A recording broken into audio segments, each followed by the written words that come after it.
This is a Hot Pie Original.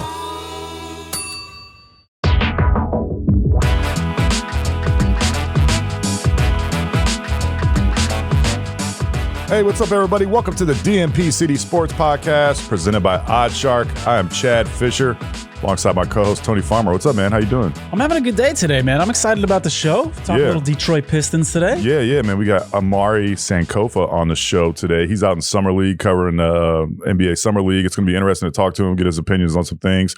A lot of high draft picks out there playing this week. It'll be interesting to get his opinion on how those guys are transitioning to the NBA. Yeah, man, it's going to be a lot of fun. He's out in Vegas. And speaking of Vegas, the betting capital of the United States, let's talk about one of our favorite sponsors, OddsShark. Yeah, definitely. OddsShark is a go-to resource here for the DNP-CD Sports Podcast. We liked OddsShark before they were even our sponsor. Chad and I were visiting their website, checking them out.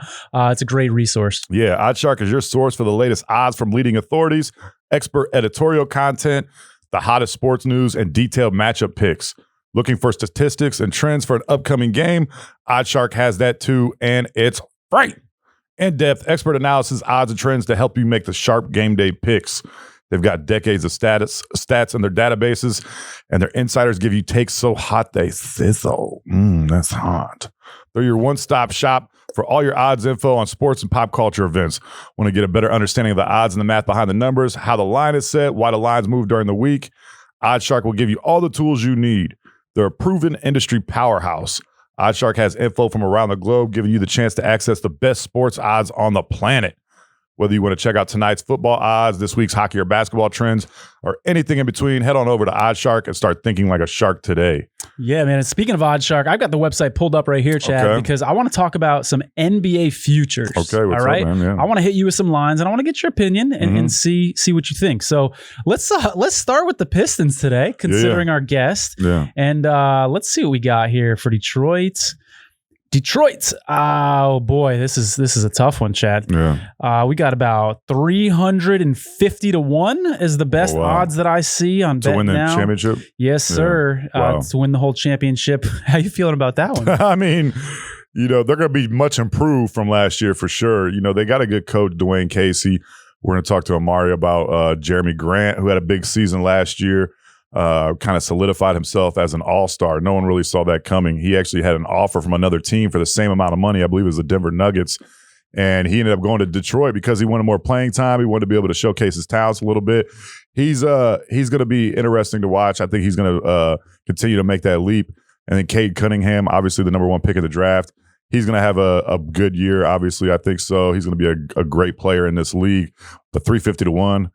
I don't think I'm touching that, man. I'm gonna be honest. What's interesting about it to me, Chad, is it actually opened at 500 to 1. Oh. And at some point between, the end of the season, which was very recently, and now it's gone down to, like I said, 350 to 1, and in some places 250 to 1. So do you think that was the draft? The draft picks? Definitely had to be Cade coming in there and everything. He's going to be a generational talent.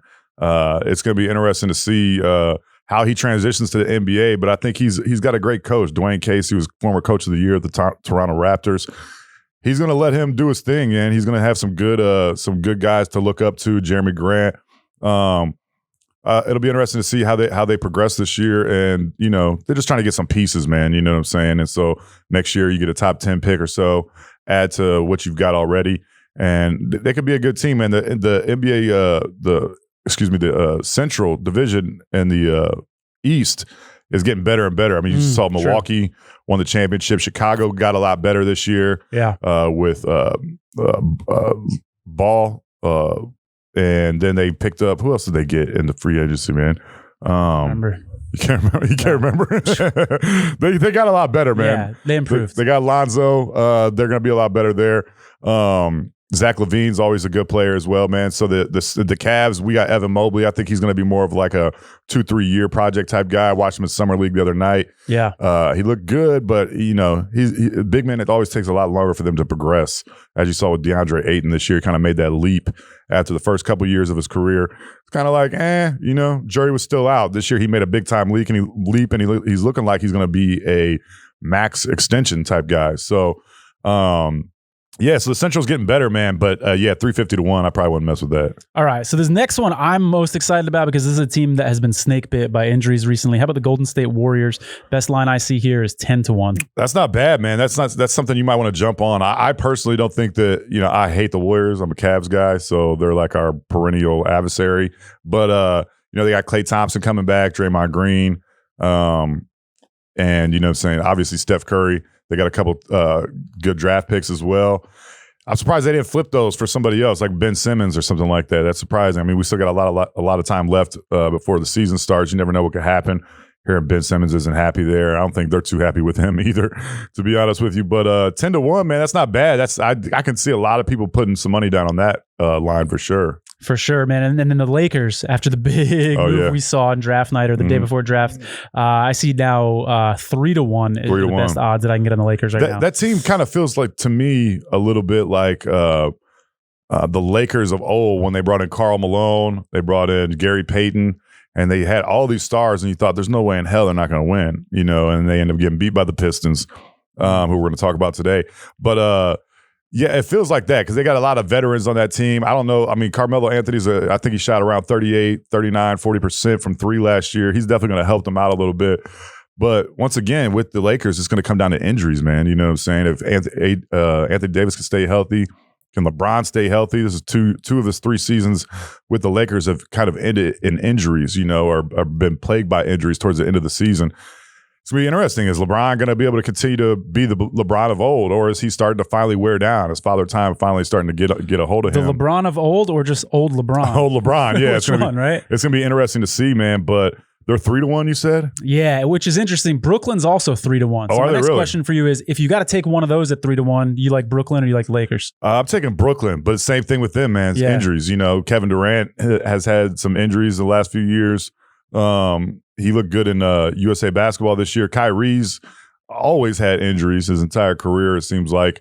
James Harden had some injuries last year as well. But if that team's healthy, I don't think anyone beats them. I would take them if I was going to put some money down.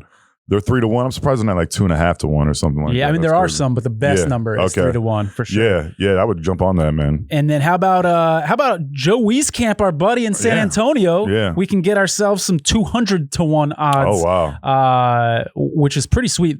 This is a great example why you need OddsShark, right? One website here has got 95 to 1. The other one's got 200 to 1. Oh, wow, that's a big difference. Literally double, more than double the difference there. I'd be pissed if I put some money down and found out there's a better line like that, man. So you got to go to OddsShark. Exactly, man. No go on the Spurs there. 200 to 1. 200 to 1. Yeah, to win the championship. They're definitely rebuilding. They got some good players. It seems like that Josh Primo that they drafted. A lot of people thought they reached for him, but so far in Summer League, he's looked pretty good. And I always trust the Spurs management, upper management, and their assessment of talent. I think that they picked the right guy probably. And I think Joe Weezy, he's gonna be awesome, man. He's gonna be a guy that can definitely be in the league for 10 or 15 years. He's so athletic, man. I think that's what the Spurs saw was his athleticism. 42-inch vertical. The guy can get up, man. He's not just a shooter. He's going to eventually be able to put the ball on the deck. With that athleticism, the Spurs will find a way to translate that defensively. He'll be a good defensive player in a couple years.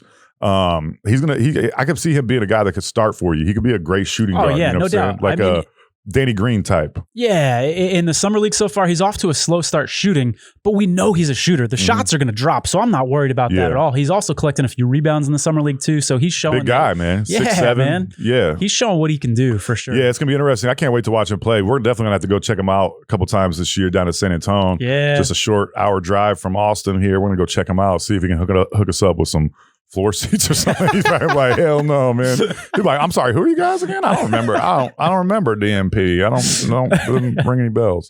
So yeah, man, it's gonna be interesting. I definitely can't wait to watch him play this year, though, for sure. No doubt. All right, I got one more for you, Chad. Right. Utah Jazz at 18 to 1.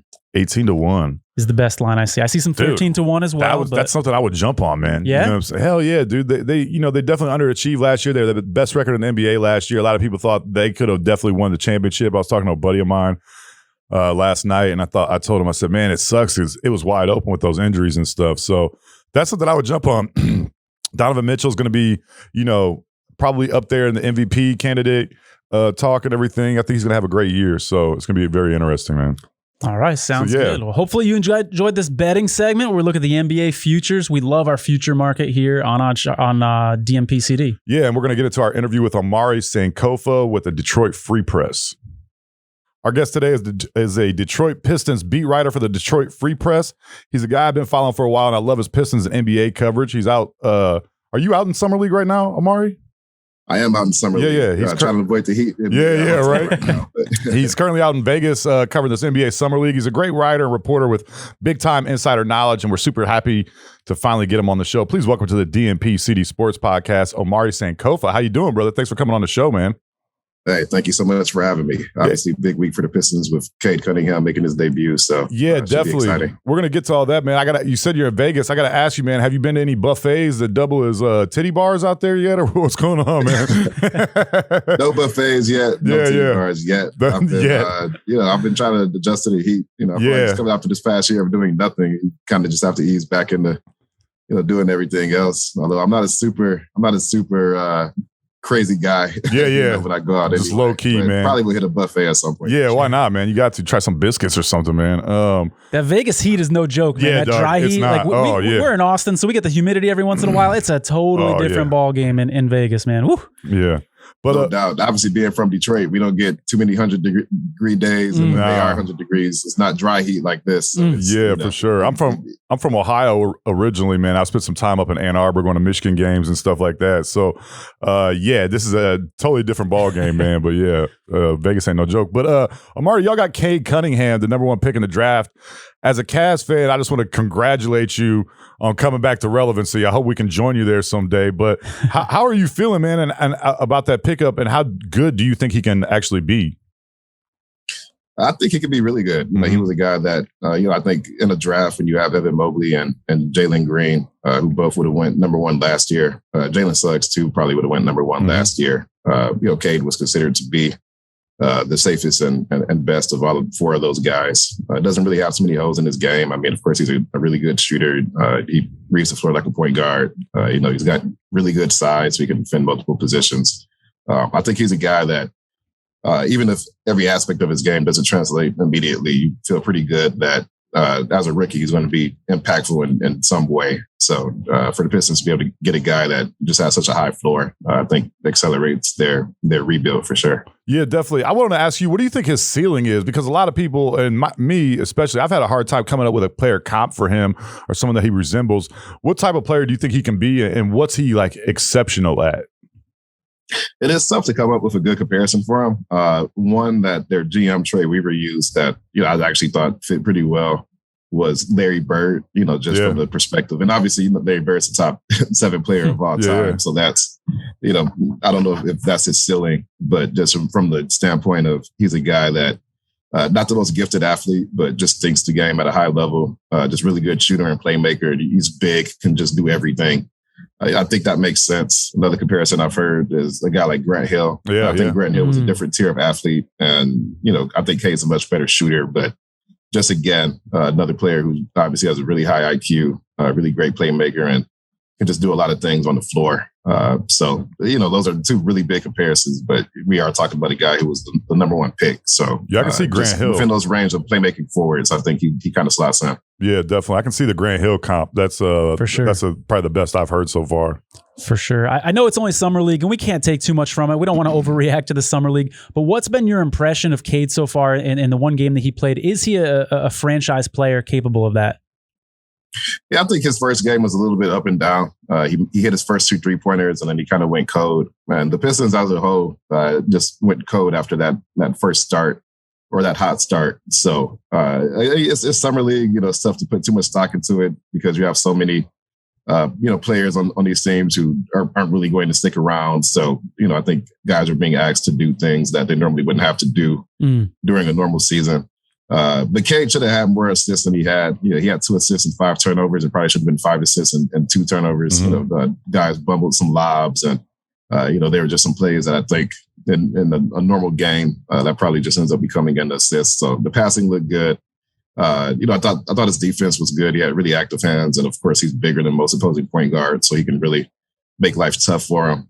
I wouldn't say it was a great overall game for him, but I think he showed enough just to demonstrate that he is a guy that can impact the game in different ways. And of course, they played Houston tonight, with Jalen Green. So it'll be another opportunity for him to kind of work his way in and show what he can do. Next offseason, do you think that we're going to be talking about we need a number one guy in Detroit because Cade's not that number one guy? Or do you think we're going to be talking about we need some help to help Cade because he is that number one guy? If I had to guess, I think it would be more so the latter. We're going to get some help for Cade. You look at what Atlanta did last year. You have Trae Young, you have John Collins, and then you go out and you get a ton of role players. You get Gallinari, Bogdanovic, just like a lot of guys who can come in, just kind of round the rotation out, and veteran guys who have been there and can play at a high level. I think that's probably more so what the Pistons can realistically do. I don't know if you're going to go out and, and get like Steph Curry or whatever. But as far as just being able to just add to what you already have, you have a guy who was first team all-rookie in Sadiq Bey. Isaiah Stewart was second team all-rookie. Killian Hayes got hurt last year, but, of course, he only has 26 games under his belt. He was just the seventh pick. And then Jeremy Grant's coming off a stint with the Olympics. So you have a lot of pieces in place already. And, just given that, I think, Cade is the franchise player for this team, along with, like Jeremy Grant, Killian, those other guys. You have a pretty good core. And, and just a team like Detroit, you're not Miami, you're not the Los Angeles Lakers, your path to success probably isn't just trying to get the best free agent on the market. So if I had to, predict it a year out, I would just say that you're looking at those kind of mid-tier guys who can just come in and really make your rotation a lot better. And hopefully you can make a playoff push that next season once you have those guys in the system. Yeah, you mentioned Jeremy Grant there. He had a breakout season. We were talking earlier about how I believe it was Denver that offered him the same contract that the Pistons did, and he ended up going to Detroit because he felt like he was going to get a more opportunity to showcase his talent and everything like that. Do you think next year he's still going to remain the number one option, or are they going to kind of force feed Cade in that situation? I think he'll still be the number one option for year one. I kind of look at it the same way. Like when Zion came in with New Orleans, they said, this is still Drew Holiday's team. And, and I don't think they're going to trade Jeremy like they ended up trading Drew. But just overall, I think Jeremy's still probably the best player on the team. He's the most established. And I think Cade's play style is more so, I want to get the team going rather than I want to come in and immediately try to score 30 points. Now, I think Cade can eventually become that guy. But just, I think realistically next season, there's going to be this kind of filling out process of, everybody figuring out how they best fit in. And given that Cade is such a good passer and he kind of thinks the game like a point guard, I could definitely see him deferring more early on. Now, by the time he's in the second year, and of course he gets used to the NBA pace and he probably feels more comfortable as a scorer. We'll have to see. But early on, I still think this is probably Jeremy Grant's team just in the pecking order. Yeah, obviously Cade was the presumptive number one. But I want to know how you view Jalen Green. I watched him against my Cavs the other night, and he looked good as all hell, man. I got to ask you, are you at all worried that Jalen Green ends up being the best player in this draft and is better than Cade? I think there's a chance if you're looking, a few years down the line that, Jalen Green could be at least as good as Cade. I think if you look at it just from the standpoint of, like, what are you getting from those guys now? Cade is a much better passer. I think he's probably, equivalent or, maybe in that same tier as a shooter. He's a little bit bigger than Jalen Green is. But, I mean, we saw it, of course, in their first game. Jalen Green is a really great athlete. And, he's got a really great handle. He's really quick. There are just some things he can do that Cade can't. And if he does reach his potential as a defender, and if Jalen Green does get the playmaking element down, I think if you look down the line, maybe his ceiling is a little bit higher. But there's a lot of ifs with him, too. I think it's also a very realistic case that Jalen Green doesn't reach his ceiling and Cade ends up having the better career. So, I think Troy Weaver said it best during the evaluation process. There's multiple guys in this draft who go number one. And I think you can make an argument, in favor of Jalen Green. I just think right now, I think Cade is probably the better guy right now. Chad and I were just talking about how Vegas sports books are not super friendly to the Pistons for next year in terms of their odds to win the finals or even to make the playoffs in some cases. What would be a good season, do you think, for Detroit next year? How can they end the season and say, that felt good, we're on the right path? What would those goals be, you think? I think you want to see definitely just some substantial progress toward being that type of playoff team. I don't think you have to make the playoffs next season for it to be deemed a successful season. This is a team that, of course, won 20 games last year and had the NBA's second worst record. So there's nowhere to go but up. If you're finishing more of those close games, because they did lose a lot of close games last year, if you're seeing substantial improvement from, Killian Hayes and Isaiah Stewart, and even though Sadiq probably surpassed our expectations at the 19th pick, you want to see him get better as well. You want to see some of those young guys who are coming back, like Saban Lee and Frank Jackson, continue to make strides forward. And I'll put Sekou Doumbouya, who was the 15th pick in 2019 in that group as well. And you definitely want to improve the win total. They played 72 games last season. Next season will be 82. So you have more opportunities to win anyway. So I would expect that they'll win more games because of that. But if you can get in that 35 win range, I think if you can definitely add 15 to that total, and you can, look at the season as a whole and say, we did a much better job of competing, finishing games, playing as a unit than we did last year, then that's a successful year. With young teams, like with rebuilds, I think it's just very rare that you see linear growth from one year to the next. Like you're going to see, maybe some areas be ahead of schedule and some areas lag behind. So maybe this team makes the playoffs next year, but I think the East is still pretty good. And I just don't think that they're quite there yet. If they do that, then obviously that's a slam dunk of a season. But as long as they can probably get in that 35 win range and you see substantial growth from the young players, I think that's probably enough to say that next season will be a good one for them. Yeah, and the Central got, Tony and I were talking, the Central got immensely better this offseason. You got Chicago, they added Lonzo Ball and DeMar DeRozan. The Cavs added a little bit of talent, Evan Mobley. We got Ricky Rubio as well. Obviously, the Bucks are going to be really good. The Pistons got a lot better with through the draft and everything like that. I want to ask you, realistically, how long do you think this rebuild is going to take? The Pistons are a small market team, just like the Cavs are, and those types of teams have to build through the draft in order to be good. What's the next steps in your mind for the Pistons in order for them to compete for a championship? Yeah, so I think you have a lot of the key pieces in place now. And getting Cade Cunningham just accelerates what you already started last season because he is a guy that could eventually grow into that number one option role. So I think with this season, you have so many, players, so many key roles intact, with Cade, with Sadiq, with Isaiah, Killian, Jeremy, obviously. And then you have a lot of cap space next season. I think they're positioned really well to potentially make a pretty substantial leap forward during that 2022-23 season. I'm kind of just looking at this roster the same way Atlanta's built, where you get those young guys in and then you have cap space and then you spend a ton of money and just try to get those pieces in place to make a run. And you just trust that your young guys are good enough at that point to handle that responsibility. We saw that with Trae Young in the playoffs this past year. Atlanta didn't have a great regular season. They kind of just were up and down and they had some injury issues, but it clicked when they needed it to click, and Trae Young stepped into that role and got them to that next step. So if you're the Pistons, I think you're hoping that by the time Cade is in his third season, or I guess that 22-23 season will be his second season, but a lot of your other guys are in their third and fourth year, that you have enough pieces in place to really make that leap forward. So, I don't think they're a championship team by 2023, but, I think by then you would definitely want to see them comfortably make the playoffs.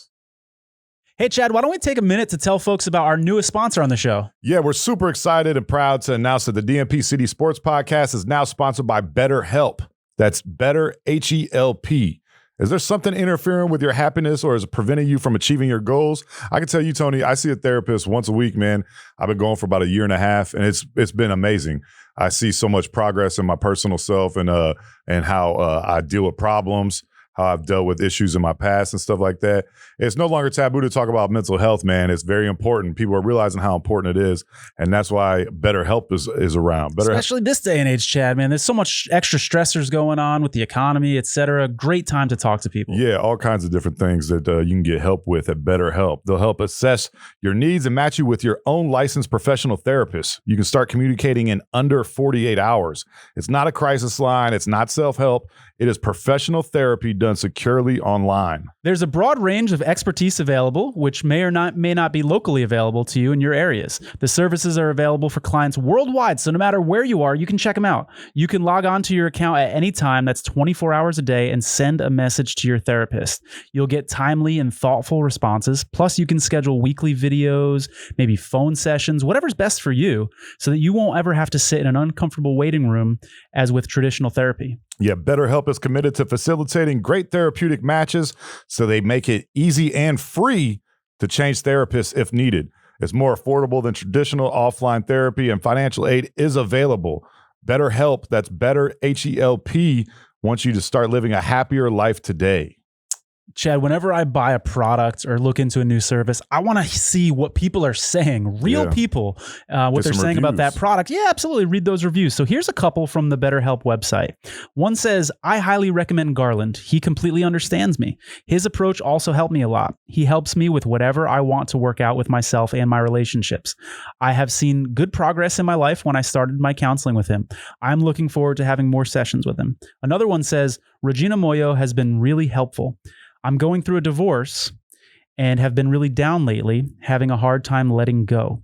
She's provided me with great resources and worksheets to help me work through this tough time in my life. You can read these testimonials that are posted daily on their website, betterhelp.com. That's HELP.com. If you go to betterhelp.com/DNP, you can see over 1 million people who have taken charge of their mental health with the help of an experienced professional. Yeah, Tony, like you said, they cover a variety of different topics and problems. In fact, so many people have been using BetterHelp that they are recruiting additional therapists in all 50 states. And right now, there's a special offer for our listeners. If you go to BetterHelp, that's HELP.com/DNP, you'll get 10% off your first month.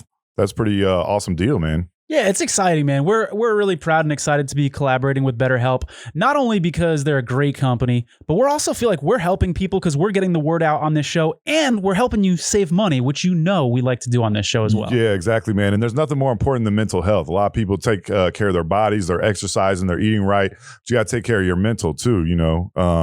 And so, as Marshawn Lynch said, you know, you got to take care of your mentals, man. Or as Mohamed Sanu said when he was on this show. Remember, he said all off season he was working on his physical health and his mental health as well. It's incredibly important. And it's no longer taboo to talk about mental health. People realize the importance of it. And that's why we're so excited to be partnering with BetterHelp.com. That's better, HELP.com/DNP. You'll get 10% off your first month. Yeah, they obviously probably will add another piece next year in the draft, likely to have a lottery pick, and with the new draft odds and everything like that, you never know, it could end up being a top 5 pick or something like that. But teams like that are small market, mid-level teams, they have to build through the draft. And then also like their window is much smaller, right? Because these aren't super teams that, you know, Brooklyn and LA that are in these very desirable locations where they can just go out and handpick the James Harden and Carmelo and Russell Westbrook and all this stuff. But the window for those mid-level small market teams is a lot shorter and smaller than obviously in big markets, right? It definitely is. I think the margin for error is just a lot smaller. We even see it with Milwaukee, right? Like you have to make trades to get the players you want. And it's tougher to just go out on the market and find that exact piece. I mean, you just kind of look at it like PJ Tucker. You know, he's a key piece for the championship team, and then he just kind of ups and goes to Miami. Yeah. And, you know, Miami doesn't have that type of problem retaining guys because it's Miami. Yeah. So the margin for error is definitely smaller for the Pistons. And I think that's why we've seen this front office talk a lot just about doing this organically and drafting the right guys, not missing those picks. And then just making smart trades and smart signings in free agency. Like, I don't think Jeremy Grant was a guy that people expected to make this leap forward, you know, in year 7 of his career.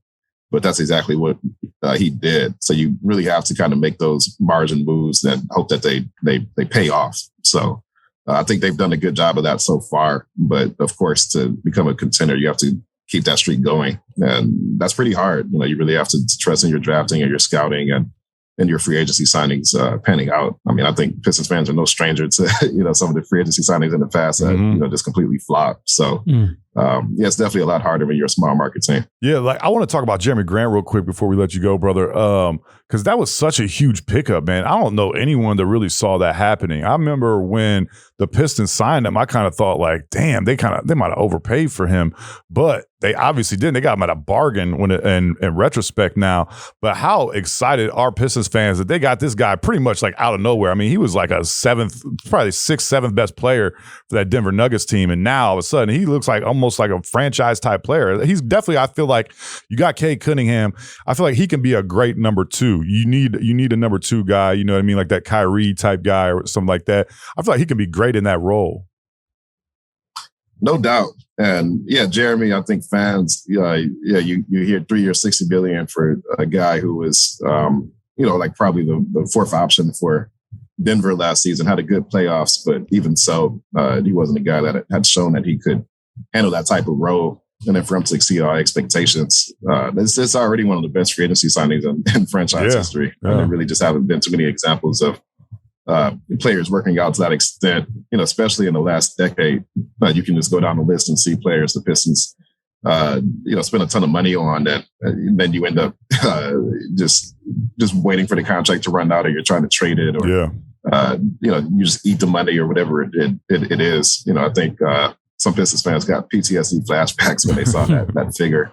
Right. But yeah, again, I mean, Jeremy Grant was a guy who had a relationship with Troy Weaver, going back years, and Troy knew what he could do, and he went out and paid more money than I think most teams would have paid, and it worked out. So I think once that move panned out, I think it made Pistons fans feel a lot more confident in what the front office was trying to build, because that's a move that's really hard to pull off successfully.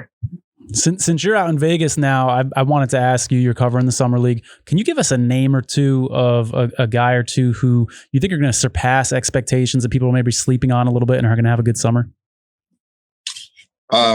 Just for the Pistons or just across the league? Either, actually. Yeah, either. Maybe one of each. You give me one from the Pistons and then one league-wide maybe. Sure. Guy for the Pistons that I think could certainly,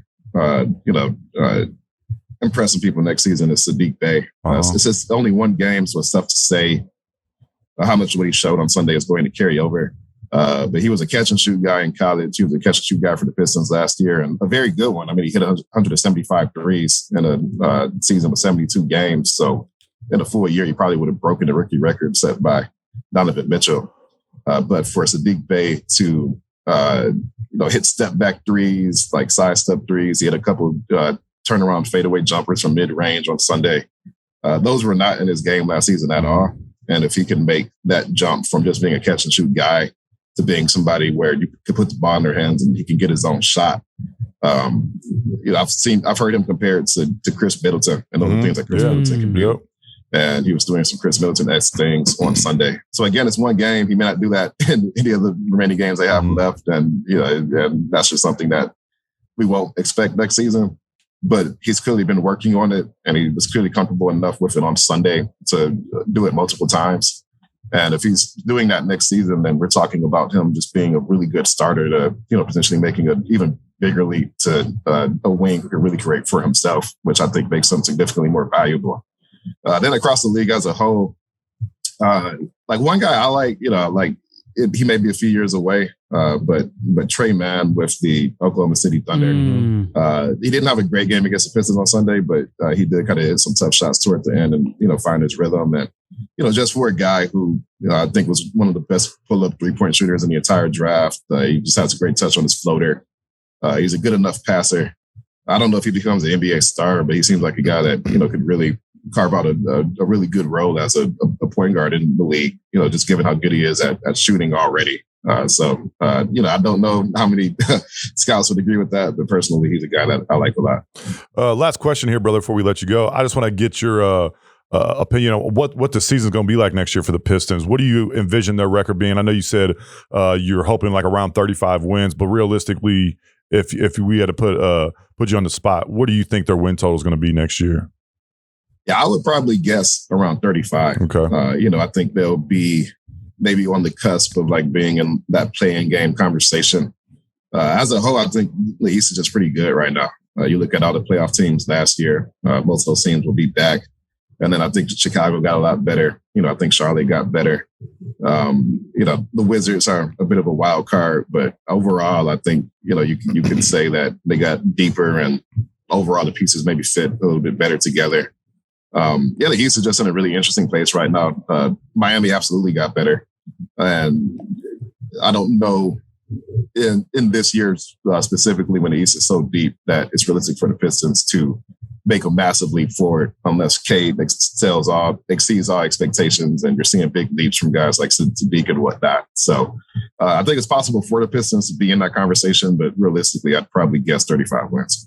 Nice. Omari, we want to thank you for coming on the show. And one of the ways that we do that is we're going to send you a bottle of whiskey from one of our favorite sponsors here in Austin, Still Austin Whiskey. They're our favorite distillery. I know you said you're not a big partier, but if nothing else, I can maybe put it up on the shelf as a little memento or something like that. Barter with that, man. Absolutely. Some insider information. No, absolutely. I really appreciate that. So when Chad reaches out to you and asks you for your a mailing address, this is why we're asking. But thank you so much for coming on the show, man. You're super insightful. Gave us great information. I know the Piston fans out there that are our followers are going to really appreciate this show. So thank you so much. Yeah, make sure you follow him on Twitter at Omari Sankofa.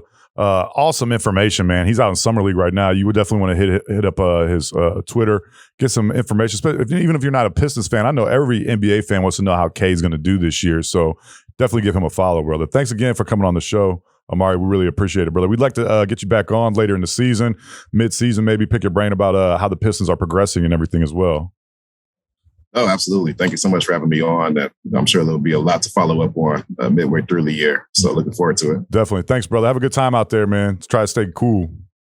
Hey, I'll do my best. It hasn't dipped below 103. Oh, damn. So, good luck with that. Yeah, you're going to have to find a pool real fast, man. Seriously. Just be taking a spray bottle, just spraying myself, walking down the strip and shit, man. God damn. All right, thanks, brother. We appreciate it, man. Have a good time out there. Take care, man. Hey, thanks for having me. Peace. All right, that was Omari Sankofa with the Detroit Free Press. Awesome interview. That guy knows his stuff, man, obviously, out there in Summer League. I followed him on Twitter for quite some time now and love his insight, especially if you're a Pistons fan, you got to be following this guy.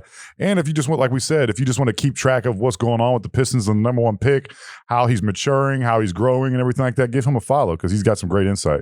For sure. In a minute, Chad, I'm going to ask you how to spell his first and last name so that people can follow him on Twitter. But I agree, man. That was a really awesome interview. He's out there in Vegas right now watching the Summer League. So you're talking to, or we were talking to a guy, and you're hearing from a guy who's getting a firsthand look. What were some of the things that stood out to you in that interview, Chad, that you appreciated hearing from him? Well, I just love how he was talking about what the Pistons need to add and how they're not quite there yet. You know what I mean? And I could see them being a really good team, man, because they've got, like we said, they've got Jeremy Grant, who had a breakout season last year. A lot of people did not anticipate him having that good of a year.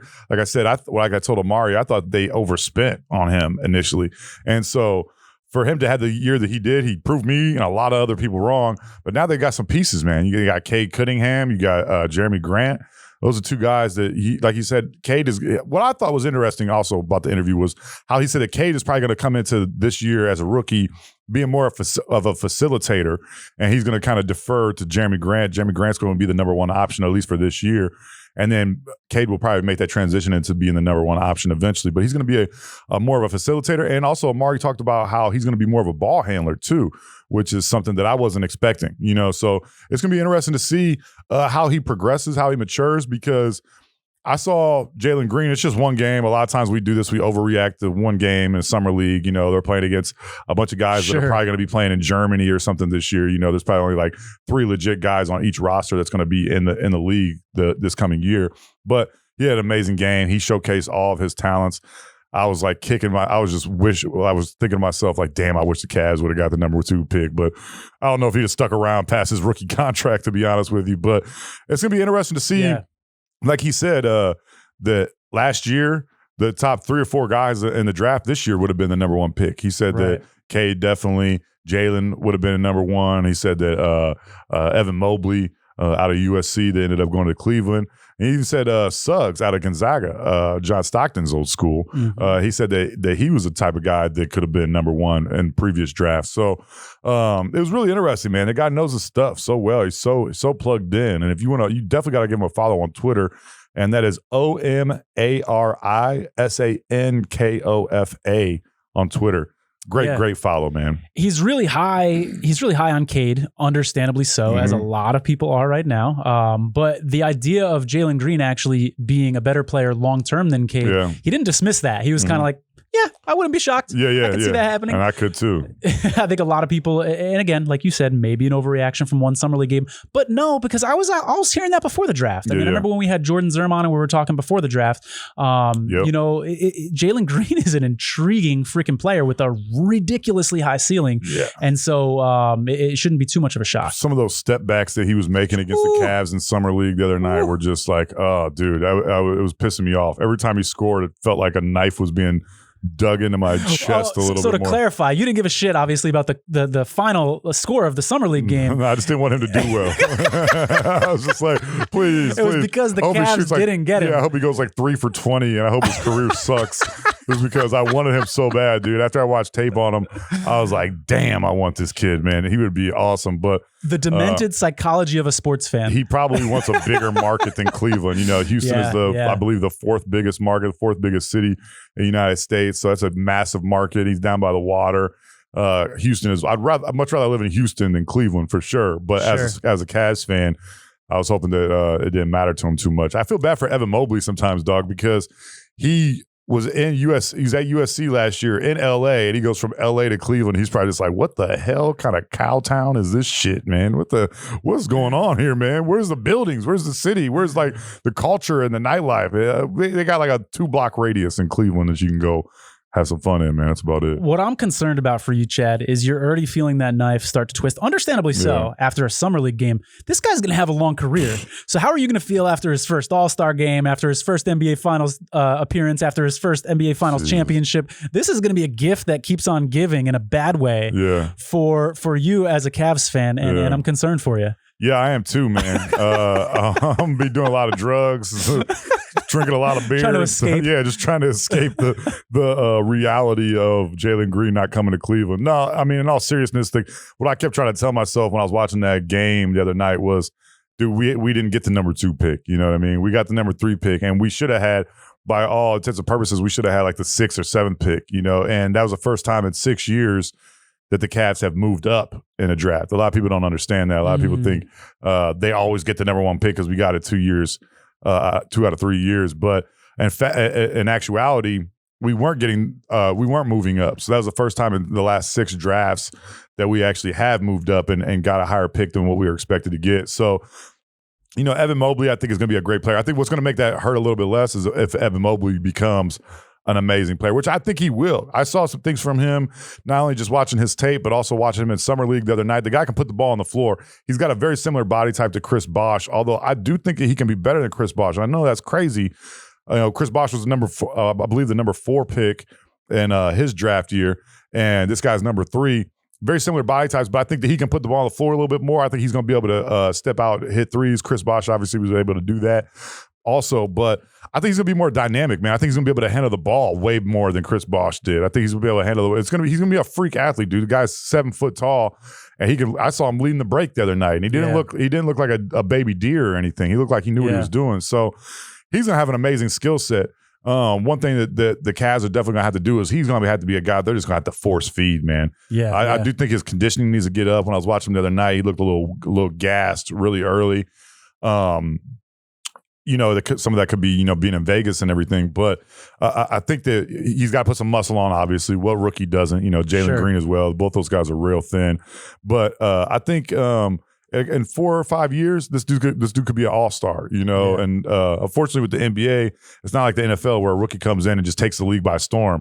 And the NBA, it takes, you know, 4, 5, 6 years for these guys to make that jump into elite status and everything. So it's going to be interesting, man. It's going to be really, really interesting to see. This was a great, like Omari said, this was a great draft class. I think that this is a draft class we're going to be talking about for years to come. With just the type of talent that was up at the top end of the draft, top 5, 6 picks. Scottie Barnes had a big night the other night for the Toronto Raptors. So, and a lot of people thought the Raptors reached when they took him at was it 4 or 5? I can't remember. But a lot of people thought that they reached when they took him. So it'll be interesting to see how he develops. Toronto's always been really good at developing their skill players and just players in general. They've got a great staff there in Toronto. great coaching staff as well. So it's going to be interesting, man. Let me ask you a question, Chad, and I will acknowledge it's an impossible question to answer, and it's a bit of a ridiculous question, but I want to hear your prediction. Cade Cunningham's career is over. He's retired. On his Wikipedia page, we're going to read about the highlights. Give me a profile of this guy's career. How many years you think he's going to play? How many All-Star games? Does he win a championship? What do you think this guy's capable of? That's a great question, man. Being truthful, I didn't watch too much of his career to know or to like definitively say I think he's going to be this or that. You know, I watched a couple of his games. I definitely saw what everyone was saying with him being the number one pick. I do think, like Omari said, that he's going to be able to handle the ball a lot. I think I think he potentially could eventually be one of the number one or a primary ball handler for the Pistons. And you're going to see a guy that's going to be able to dish the ball a little bit. He's bigger, so he can see over defenses and everything. Now, offensively, I think, he's going to be good. Defensively, I think he can be good as well. He's a big guy. I think he's going to be better defensively than Jalen Green. Jalen Green's just going to be a shot maker, man. That dude's going to eventually, at some point, he's going to average 27 points a game in the league. Yeah. Close to 30. Fran Fraschilla was calling the game the other night, and he was just ranting and raving about him. Said the same thing, that someday he's going to average 30 points a game in the league. I can see it. And I can totally see that, man. He's definitely got the skill set. I'm hoping, not to be mean to the kid, but I'm hoping that he's more of like a volume shooter, and he's more like a Lou Williams type that's going to need 20 shots to get 20 points. You know what I'm saying? But he looks like he can do it all, man. The guy can dribble, he can pass. We'll see how well he can defend as he gets older and put some more muscle on his body and everything. But dude, this is a great draft, man. Yeah. Can't complain. Top five picks, like Omari said, four of those top picks, he felt like could have been number one picks in the last few years of drafts and stuff. So it's going to be fun to watch the NBA season play out when these guys start playing against each other. You know what I mean? Some of these top draft picks, it's going to be a blast. Yeah, it is, man. It's going to be great to see. Dude, that's what I love about the draft. When these players come in, they make a lot of unwatchable teams watchable now, you know, because I'm going to be watching the Pistons for the first time in several years to see what Cade Cunningham is doing. You know, I'm going to be watching of course, I watched the Cavs, you know what I'm saying? But this year, the Rockets were unwatchable after they got rid of Harden last year, you know? We lost so many games in a row. Steven Silas was crying in press conferences and shit. Like, they're not looking good, man. And now they're going to be a team. Dude, the Rockets, I will say this, they killed that NBA draft, man. They had 4 first-round picks, and I feel like all the guys that they picked looked really good, and you can see why they picked them. I forget the guy's name, Shanguin or something like that. From he was one of the top players in the Turkish league, I believe, last year. And he's a big 6'10", 6'11" guy. He reminded me a little bit of Luis Scola type of guy. Not a little bit taller than Scola, but he plays under the rim, but he's effective. He can shoot. He talks to the ball when he shoots free throws. Really weird. Yeah, dude. It's really crazy. You're going to have to stop that shit. You know what I'm saying? We ain't got time for all that, man. What the hell are you talking to the ball for? I'm not going to talk back. We talking like Tom Hanks with Wilson? Yeah, pretty much. He's like, talks to it. He's like, I don't know, I love you. Well, then he misses, and it's like, I'm going to get on YouTube immediately after this. You got to check it out, man. It was kind of weird. Damn. Fran Fraschilla was calling it out like every time. It's like, dog, we get it. He talks to the ball. Shit. Like, you know what I'm saying? It's worth talking about, though. Not 10 times, though, dude. Guy went to the line like 12 times. It's like, he's like, look at him talking to the ball. I'm like, oh, is he talking to the ball like you said he was the last 7 times he's on the free throw line? Oh, shit. Why didn't I see that? I never caught that from the first 9 times you mentioned it, Fran. But, yeah, so they got KJ Martin, too. Kenyon Martin's son. Kenyon Martin Jr., KJ.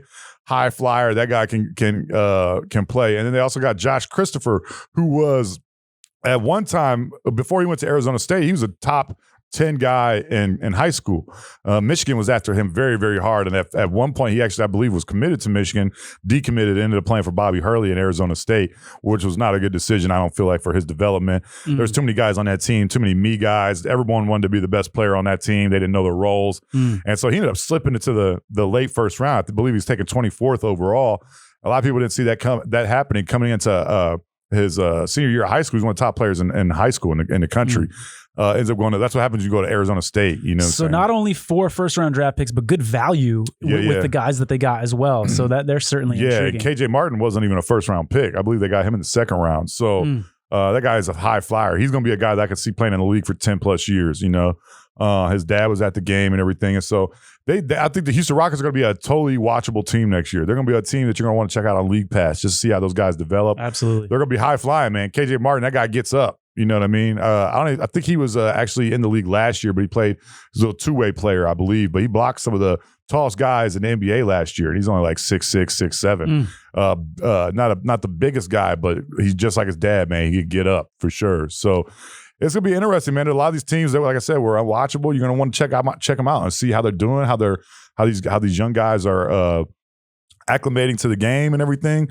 And Houston's one of those teams, man, for sure. And hopefully we can add the Cavs to that list at some point. That's the big tease, right? After both the NFL and NBA draft, not so much the MLB draft because we never see those guys for years, right? But after the NBA and NFL drafts especially, it's like, can the season start already? Like, I want to see what these guys look like in pads. You know what I mean? I want to see what these guys look like on the court in a real game. And the Summer League gives you a little taste of it. But it's like, I'd love to fast forward and have the season start. I can't fucking wait. Yeah, it's going to be awesome to see how these guys' bodies change, too, because they got 6 weeks now. And for the first time in their lives, they're professional athletes. They're going to be getting a professional attention.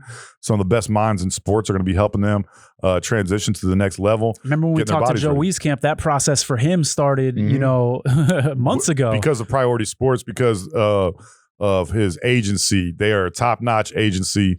We've talked to them. I've talked to his agent quite a bit. Very, very nice person. They take that stuff seriously, man. They make sure they got those guys in shape. They're having them eat right. They're breaking down parts of their game. As Weezy said, they're showing them player comps that they're similar to that they can look at and say, hey, I want to model my game after this guy. Joe Wieskamp talked about modeling his game after Duncan Robinson. I'm sure Priority Sports, one of the best sports agencies in the country, had a big hand in that and procuring that information and that tape for him and everything. So and their bodies are changing. He's been working out, trying to bulk up, as you said, how important that is for these rookies. That process has started months ago and is going to continue until the start of the season. So yeah, what's he going to look like in a Spurs jersey? What are all these guys going to look like in their team's jerseys? It's exciting. It's going to be crazy, man. Yeah, I'm so excited too because a lot of these guys we're interviewing, you know, and last week we had John Stockton on. You and I had talked off camera for several weeks talking about how we wanted to start getting into the NBA because we've had a lot of NFL guys on. Right now it's the NBA offseason. We want to transition and get some NBA guys on the show, and we've done that. We've got Joe Wieskamp, who was picked by the Spurs. It's going to be interesting to see those guys develop. It's going to be awesome that I was so happy that when Weezy got picked by the Spurs because now we can go see him instead of only being able to see him once a year when they play the Spurs, you know, or twice a year if he's in the Western Conference. Now we can go down and see him whenever we want, you know. So for sure. I want to go down there and check him out when they're playing the Rockets or the Cavs or something like that, or even when they're playing terrible teams, you get super cheap tickets. You know what I mean? Get some $20 tickets and stuff. Me and my girl went to go see. We went to a Cavs game down there in San Antonio. Was it a year and a half ago, I believe? Kevin Love ended up. We were about to leave, man. We were down by 4 with I'm sorry. No, we were about to be down by 4. They were on the line. San Antonio was on the line. Could have made a 4-point game with like 8 seconds left or something like that. They missed the free throw. I told my girl, I said, let's stop. Let's check this out. Let's watch. We were walking out of the stadium. You're standing up. Okay, you're up out of your seat. We're like walking okay. out of the stadium. And I'm like, okay, this game, if he makes his free throw, it's over. He missed it. And I was like, all right, hold on, baby. Let's chill out for a second. You know what I'm saying? And so Kevin Love ends up hitting a 3. We go to overtime. We end up winning the game. It was an awesome. Yeah. And at Spurs games, now that they're not as good as they used to be, you can buy a $20 ticket and just walk your happy ass down a little bit closer to the action, man. It's pretty cool. So I'm gonna be doing that shit a lot this year. Ticket jumping and shit, man, for real. Absolutely. But, hey, you mentioned the John Stockton interview. For those of you who haven't seen it, that was our last episode last week. Definitely encourage you to check that out. The extended version is on iTunes, Spotify, etc. Anything other than YouTube. So please do check that out. Yeah, it was awesome to talk to John. It was awesome to talk to Omari this week. Yeah. And another thing that's awesome is OddsShark. OddsShark is your source for the latest odds from leading authorities, expert editorial content, and detailed matchup picks. Looking for statistics and trends for an upcoming game? OddsShark has that too, and it's free. In-depth expert analysis, stats and numbers and trends to help you make the sharp game day picks. Whether you want to check out tonight's football odds, this week's hockey or basketball trends, or anything in between, head on over to OddsShark and start thinking like a shark today. Gotta check out OddsShark if you're gonna place a bet, man. You're a fool not to, right? Absolutely. We used them earlier in this episode to pull up those odds because they allow you to compare the odds on the different websites. We love us some OddsShark here for sure. Yeah, definitely. And so make sure you give us a follow on all social media platforms. We are at DNP-CD Sports. If you're watching on YouTube, that's probably gonna be on your screen right about now. Give us a follow, give us a review, like the episode, subscribe to the show, tell your friends about the show. All that stuff helps us get bigger guests, helps us get paid. You know what I'm saying? I ain't gonna lie. So all that stuff helps immensely. Also go to the hotpiemedia.com. You can check out all of our past episodes there. You can also look at some of the other shows that Hot Pie Media is producing. It basically got a show for every topic you're interested in, man. So it's really cool. Make sure you check them out. Give us a follow. Give Hot Pie a follow. Our newsletter is on hotpiemedia.com as well. Check that out. Yeah, it's a good episode, man. Yeah, man. It was a lot of fun, dude. Yeah. So until next week. Yeah, until next week. For Tony, I'm Chad. We'll see you guys next week. Peace. Thanks for listening. You can find more episodes and all other Hot Pie Media originals baked fresh daily at our home on the web at hotpiemedia.com, the Hot Pie Media YouTube channel, or wherever you listen to podcasts.